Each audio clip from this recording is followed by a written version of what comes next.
तामल लड़की एक बड़े से पत्थर पर बैठकर अपनी सांसें दुरुस्त करने लगी।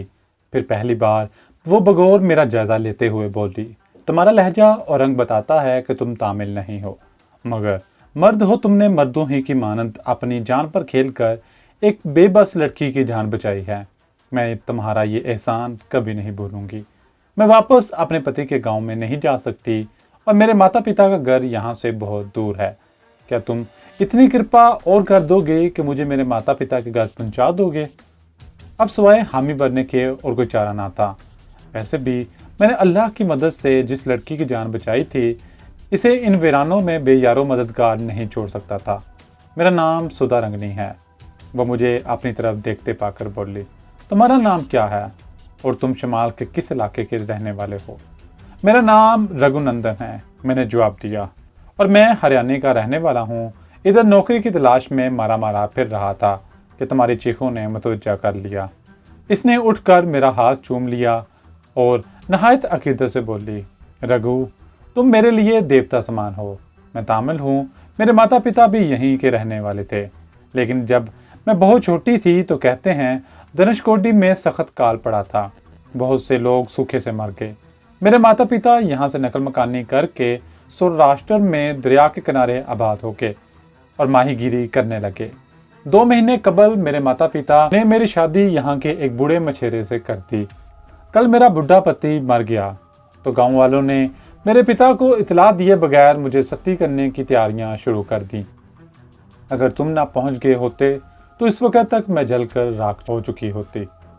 मैं अकेला तो अब तक हर किस्म की सोबतें बर्दाश्त करता आ रहा था, लेकिन अब इस लड़की की वजह से सोच में पड़ गया था कि इतना तवील सफ़र ये कैसे तय कर पाऊंगा। मुझे मुतज़ब्ज़ब देख कर वो बोली, यहाँ से 30 कोस के फासले पर एक छोटा सा स्टेशन है, वहाँ से हमें रेलगाड़ी मिल जाएगी। हम इसमें बैठकर तमिलनाडु से निकल जाएंगे। तुम्हें मालूम है ना सौराष्ट्र प्रांत कहाँ है? सौराष्ट्र प्रांत से तो मैं अच्छी तरह वाकिफ था, लेकिन इसने जो रेलगाड़ी वाली बात कही थी वो मेरे लिए नाकाबिले कबूल थी। रेल का सफ़र मेरी गिरफ्तारी का बायस बन सकता था। मैंने कुछ सोचकर इससे कहा, सुधा, मैं हरियाणा में एक बैंक में मुलाजिम था। वहाँ मेरे एक दुश्मन ने मुझ पर गबन का झूठा मुकदमा बना दिया। मैं वहाँ से भागकर तमिलनाडु में आकर बस गया। वहीं मैंने तमिल जुबान सीखी। वहाँ से जी भरा तो धनुषकोडी आ गया था, लेकिन अब तुम्हारे साथ हूँ। अगर मैं रेलवे स्टेशन की तरफ गया तो पुलिस मुझे गबन के मुकदमे में गिरफ्तार कर लेगी। इसलिए मैं तुम्हारे साथ जंगल जंगल तो सौराष्ट्र तक सफ़र कर सकता हूँ, लेकिन रेलगाड़ी में सफ़र नहीं करूँगा। अब तो मैं तुम्हारे साथ हूँ। सुधा रंगनी मुस्कुराकर बोली, तुमने मुझे चिता की आग से बचाया है, तुम मेरे रखवाले हो और तुम ही मेरे माता पिता तक पहुँचाओगे। मैं तुम्हारे साथ जंगलों और पहाड़ों में पैदल सफ़र करूँगी। मैंने कहा, बेवा लड़की तो किसी गैर मर्द के करीब भी नहीं भटकती। तुम इतने दिनों तक मेरे साथ तन्हा सफ़र किस तरह करोगी? मैं इन बातों को नहीं मानती। वो तेजी से बोली, अच्छा हुआ वो बीमार बुढ़ा मर गया, अब मैं आज़ाद हूँ। ऐसी मुंह फट और बागी लड़की मैं पहली बार देख रहा था। अगर ये बात कोई मॉडर्न और आज़ाद ख्याल लड़की कहती तो मुझे हैरत ना होती, लेकिन वो तो एक मजहबी किस्म की गैर महज़ब और अनपढ़ लड़की थी। और फिर भला एक मछेरे की हैसियत ही क्या होती है। सूरज तेजी से मगरब की जानब झुकता जा रहा था। हम उठ खड़े हुए और ऊंचे नीचे टीले पार करके एक छतरे से जंगल में दाखिल हो गए। सुधा रंगनी का बचपन इसी इलाके में गुजरा था और वो इस इलाके से काफ़ी हद तक वाकिफ थी, लिहाजा इस वक्त भी वही मेरी रहनुमाई कर रही थी। हम जंगल में एक छोटी सी बल खाती पगडंडी पर चले जा रहे थे। एक तरफ दरख्तों के दरमियान कुछ झोंपड़ियां नजर आईं तो सुधा रुक गई और बोली, रघु, तुम यहीं ठहरो, मैं इस गांव में जाकर कुछ खाने को लाती हूँ। नंगे पांव चलते चलते मेरे पैर दुखने लग गए हैं, अपने लिए जूती भी लेकर आऊंगी। मैं वहीं रुक गया और सुधा पगडंडी से उतरकर गांव की तरफ चली गई। थोड़ी देर बाद वापस आई तो इसके पैरों में रबड़ के पुराने बूट थे। इसके एक हाथ में पानी से भरी हुई मिट्टी की एक लटिया थी और दूसरे हाथ में केले के पत्तों का एक बंडल था, जिसमें मछली का चूरा मिले मोटे उबले हुए चावल थे। इसने केले के पत्ते खोलकर फैला दिए और हम चावल खाने लगे। खाने के दौरान इसने कहा, मैंने गांव में जाकर बताया था कि मेरे पति गांव के बाहर बैठा है, वो बीमार है।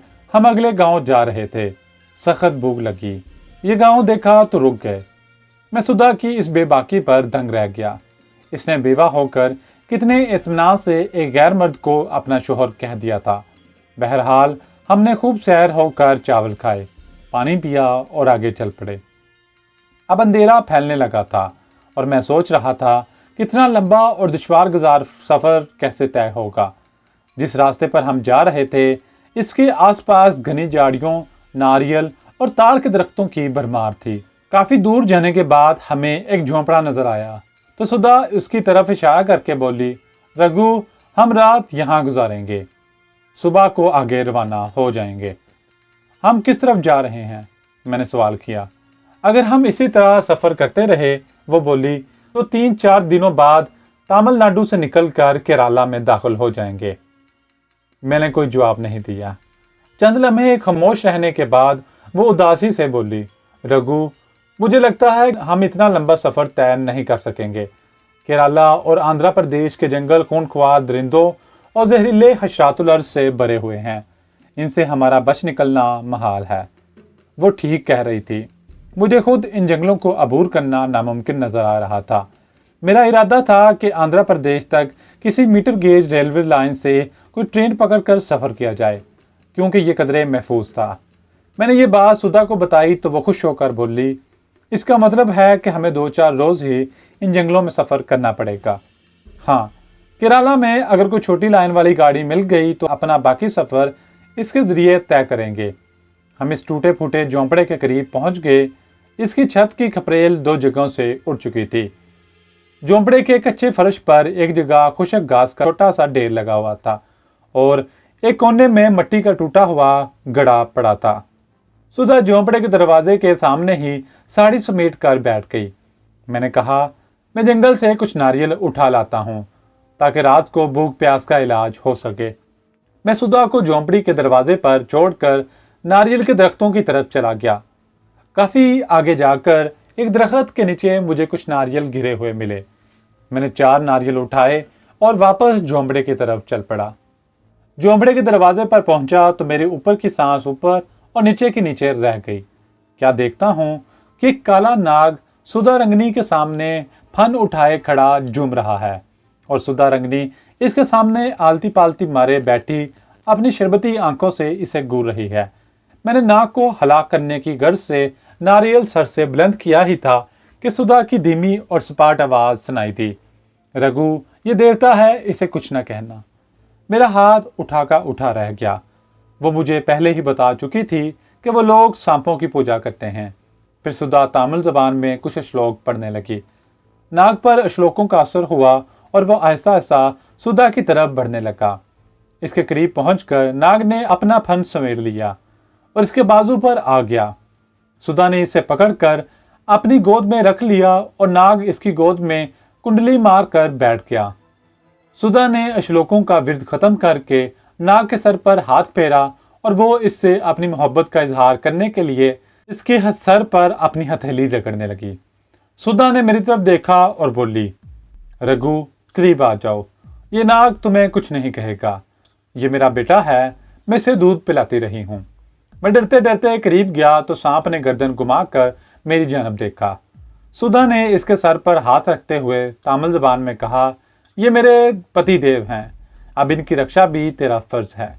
यह कहकर इसने सांप को गर्दन से पकड़ा और इसका मुंह मेरी धोती के पल्लू से मस करके इसे दोबारा गोद में बिठा लिया। रघु, इसने तुम्हारे जिस्म की बू सूंघ ली है। अब तुम दुनिया में जहां कहीं भी जाओगे, ये तुम्हारी हिफाजत करेगा और तुम्हारे दुश्मन को खत्म करेगा। मैं दुनिया हैरत में गुम था। इस वक्त तो सुधा रंगनी भी मुझे कोई नागिन ही मालूम हो रही थी। मैं सर पकड़कर बैठ गया, लेकिन दिल में फैसला कर लिया कि जिस कदर जल्द हो सके सुधा रंगनी को इसकी माँ बाप के पास पहुंचाकर इससे और इसके नाग बेटे से निजात हासिल कर लूंगा। मेरे कहने पर सुधा ने अपने नाग बेटे को झोंपड़े में पड़े हुए टूटे गड्ढे में बिठा दिया। मैंने सुधा से कहा, रात अंधेरे में कैसे काटेंगे? माचिस भी नहीं कि आग ही रोशन कर लेते।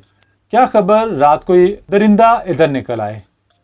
मेरा बेटा हमारी हिफाजत करेगा, सुधा फख्र से बोली। इसकी बू ऐसी है कि कोई जंगली जानवर इधर रुख नहीं करेगा। फिर भी अगर तुम कहते हो तो मैं झोंपड़े के बाहर आग जलवा देती हूँ। तुम जार जनकार जमा करो। मैंने झोंपड़े के आगे खुश्क पत्ते, घास और टहनियां जमा कर दी। सुधा ने अपने होंठों से सांप की फंकार से मिलती जुलती आवाज निकाल ली। मैंने देखा कि सांप टूटे हुए घड़े से निकलकर सुधा की गोद में आ बैठा। सुधा इसे अपनी कलाई पर लपेटकर खुश्क पत्तों के ढेर के पास ले गई। इसने सांप का मुंह पत्तों के ढेर की तरफ करके इसके सर पर उंगली फेरी। सांप ने एक जोरदार फंकार मारी। मैंने इसकी फंकार में शरारे से उड़ते देखे। एकदम सूखे पत्तों और घास में आग लग गई। सुधा सांप को लिए पीछे हट गई। देखा रघु, मेरा बेटा कितने काम का है। वो सांप को दोबारा गड़े में रख आई। अलाव रोशन हो गया और आसपास हल्की हल्की रोशनी फैल गई। हमने 2 नारियल तोड़कर खाए और इनका पानी पिया। थोड़ी देर बाद सुधा उठकर झोंपड़ी में चली गई और सांप के गड़े के करीब ही घास पर लेट गई। मैं कुछ देर अलाव के पास बैठा रहा, फिर मुझे भी नींद आने लगी और मैं भी झोंपड़ी में जाकर दरवाजे के करीब ही एक तरफ लेट गया। सुबह ही सुबह किसी की आवाज से मेरी आंख खुल गई। सर उठाकर देखा तो दरवाजे में 2 आदमी खड़े नजर आए। इन्होंने डांटे बांध रखे थे और इनके हाथों में खंजर थे। सुधा भी जाग उठी थी और बैठी इन्हें घूर रही थी। मैं इन डाकों से गुत्थम गुत्था होने के लिए उठने ही लगा था कि सुधा ने आहिस्ता से कहा, रघु बैठे रहो, मेरा बेटा इन्हें संभाल लेगा। ये लड़की हमारे हवाले कर दो। इनमें से एक डाकू गिराया, हम तुम्हें कुछ नहीं कहेंगे। इसी वक्त मैंने सुधा के नाग बेटे को देखा जो इन दोनों बदमाशों के अकब में फन लाए तेजी से इनकी तरफ बढ़ रहा था। सुधा की निगाहें भी इसी जानब थी। इसने भी अपने नाग बेटे को देख लिया था। सियाफाम तामल डाकू ने सांप को नहीं देखा था और वो देख भी नहीं सकता था। वो तो खंजर हाथों में लिए झोंपड़ी के दरवाजे पर खड़े सुधा रंगनी को देख रहे थे। सुधा रंगनी को बचाना मेरा फर्ज था। मुझे नक्श का ख्याल आया जो अभी तक मेरे गले में तावीज की शक्ल में पड़ा था। इससे पहले कि मैं नक्श की कुव्वत को हरकत में लाता, सुधा रंगनी के मुंह से एक फनकार सी निकली। तामल बदमाश पीछे हटे। फिर एक बदमाश ने सुधा रंगनी की तरफ कदम बढ़ाया ही था कि सुधा रंगनी के सांप बेटे ने गजबनाक फंकार के साथ इसकी पिंडली पर डस लिया। दूसरे बदमाश ने सांप पर खंजर फेंक मारा। खंजर जमीन में गड़ गया। सांप फनकारता हुआ इसकी तरफ लपका। तामल बदमाश झोंपड़ी से निकलकर दरख्तों की तरफ भागा, लेकिन जंगल में सांप किसी इंसान का पीछा कर ले तो इसका बच निकलना नामुमकिन होता है। चंद कदम के फासले पर ही सांप ने इसे जा लिया। वो उछलकर इसकी गर्दन से लिपटा और इसके हलक पर डस लिया। तामल बदमाश ने दहशत के आलम में सांप को अपनी गर्दन नोच फेंकना चाहा, लेकिन इस अरसे में सांप का जहर अपना काम कर चुका था। मैं और सुधा रंगनी झोंपड़ी से निकलकर बाहर आ गए। पहले बदमाश की लाश झोंपड़ी के दरवाजे पर पड़ी थी। सुधा रंगनी इसे टांगों से पकड़कर घसीटती हुई दूर ले गई। फिर वापस आकर बोली, रघु इसका जिस्म अभी पानी बन जाएगा। और ऐसा ही हुआ। इन दोनों बदमाशों की लाशों का रंग सब्ज होकर स्याह पड़ गया। इनके जिस्मों पर बड़े बड़े आबले पड़ गए। आबले फटे तो इनके मुर्दा जिस्म पिघल पिघल कर पानी की तरह घास में जज़ब होने लगे। ये इबरतनाक और डरावना मंजर था। सांप सुधा रंगनी की गर्दन से लिपटा हुआ था और सुधा रंगनी प्यार से इसके सर पर हाथ फेर रही थी। इसकी सुर्ख माइल जर्द नशीली आंखों में अजीब किस्म की बेमाना चमक थी। वो मुझे इस वक्त एक ऐसी नागन दिखाई दे रही थी जिसने औरत का रूप धार लिया हो। मैं झोंपड़ी के सामने एक तरफ होकर बैठ गया, लेकिन सुधा इस वक्त तक लाशों के पास खड़ी रही जब तक दोनों लाशें पानी बनकर बह नहीं गईं। सांप का जहर इस कदर मोहलक और तबाहकुन था कि लाशों की हड्डियां तक गल कर पानी बन गई थी। वो झोंपड़ी के आगे मुझसे 3-4 कदम के फासले पर बैठ गई। रघु, देखा मेरा बेटा मुझसे कितनी मोहब्बत करता है। अगर तुमने मुझ पर बुरी निगाह डाली तो ये तुम्हें भी नहीं छोड़ेगा। ये कहकर सुधा रंगनी ने एक कहका लगाया और फिर खुद ही अजीब अंदाज में आंखें मंकार कर बोली, लेकिन रघु तुम तो मेरे लिए पति समान हो। तुम भला क्यों मुझे नुकसान पहुंचाने लगे? मेरे जिस्म सनसनी सी दौड़ गई। ये औरत अब सचमुच मुझे कोई नागन मालूम होने लगी थी। भूख लगी है रघु, कोई जंगली फल और नारियल तोड़ लाओ, इसने एक अदा से कहा। मैं उठा और जंगल से कुछ फल और 5-6 नारियल उठा लाया। हमने नारियल तोड़कर खाए और इनका पानी पिया। मैं अब इस नागन नमा औरत से जल्द अज जल्द निजात हासिल कर लेना चाहता था। मैंने कहा, अब हमें इस जंगल से चल देना चाहिए, हमारा सफर बड़ा तवील है। सुधा रंगनी ने मेरी तरफ मुस्कुरा कर देखा। रघु, मैं तुम्हारी दासी हूं, तुम जब कहो मैं चल पड़ूंगी। वो अपनी सुर्खी माइल शरबती बल्कि केसरी रंग की आंखों से मुझे देखकर मुस्कुरा रही थी।